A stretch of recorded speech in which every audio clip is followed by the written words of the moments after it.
I mean, a lot of people have been talking about Fish and how it fell, but it can't be that bad, right?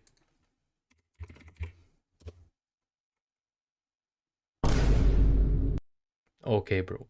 10k? Bro, when I first played this game, it had around 700k players. There's like a statistic right here, and bro, this is how much it dropped.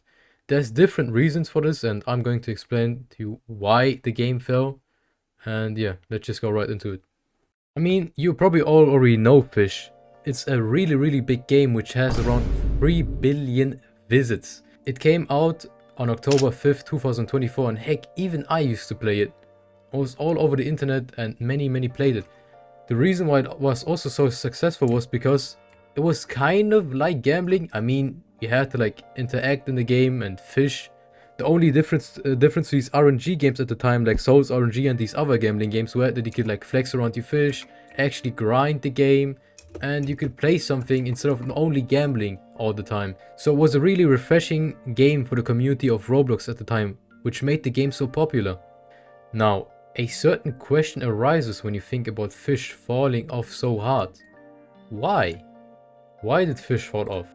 Well, it's actually pretty simple. So, the developer Usinate actually already worked on different projects around the years. For example, he had like a Vibe Cafe. I think that was also a sort of successful with like 650k visits. And his projects weren't as insane as Fish, right? So when Fish was created, it was a huge shock for him. Like he couldn't handle all of the players. It was like I think like 700k, 800k around that in its prime, and he needed help, right?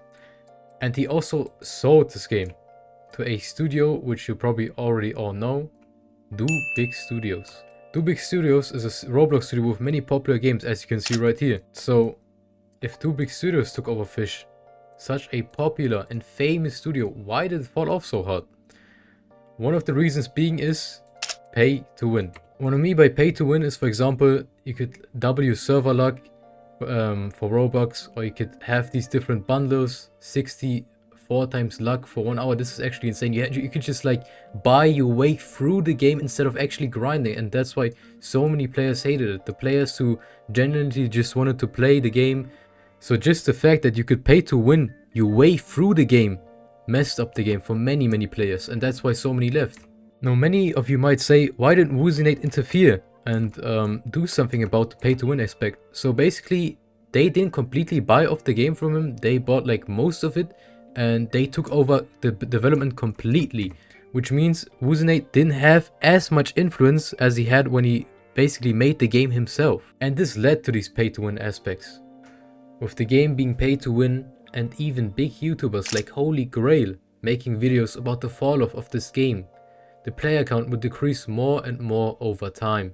By the way guys, before we continue with Dig, I wanted to do a little giveaway. If this video hits 100 likes, I know it's kind of hard, but I believe in you guys. I will do a giveaway in the description of this video. You can click the link and there will be a giveaway for 500 Robux, so you can buy a game pass in Dig or any other game.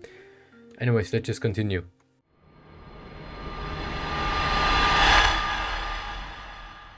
Dig came out not too long ago, on June 28th of 2025.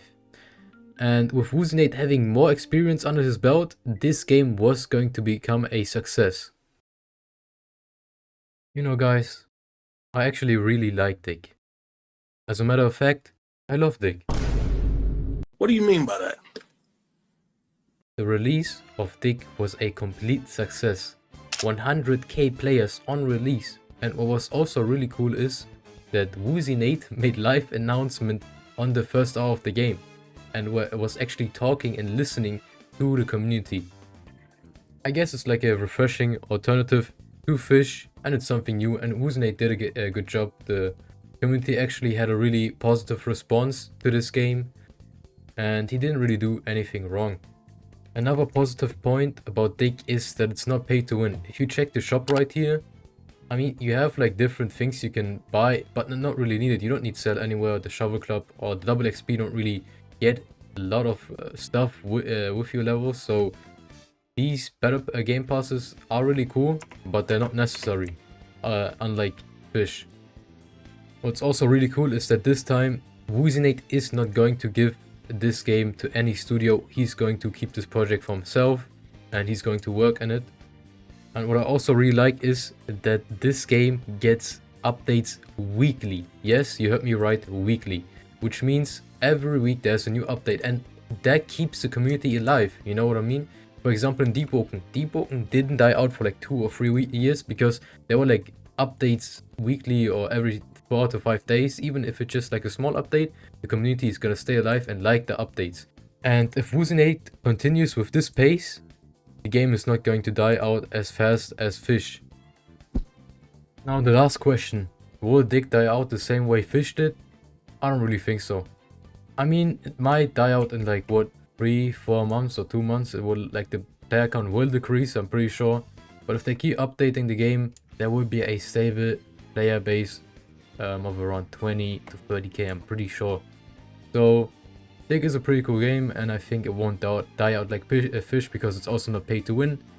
And yeah, I hope you enjoyed the video. If this video, as I said, gets 100 likes, I will do a giveaway in the description. And please like and subscribe. Thank you for watching.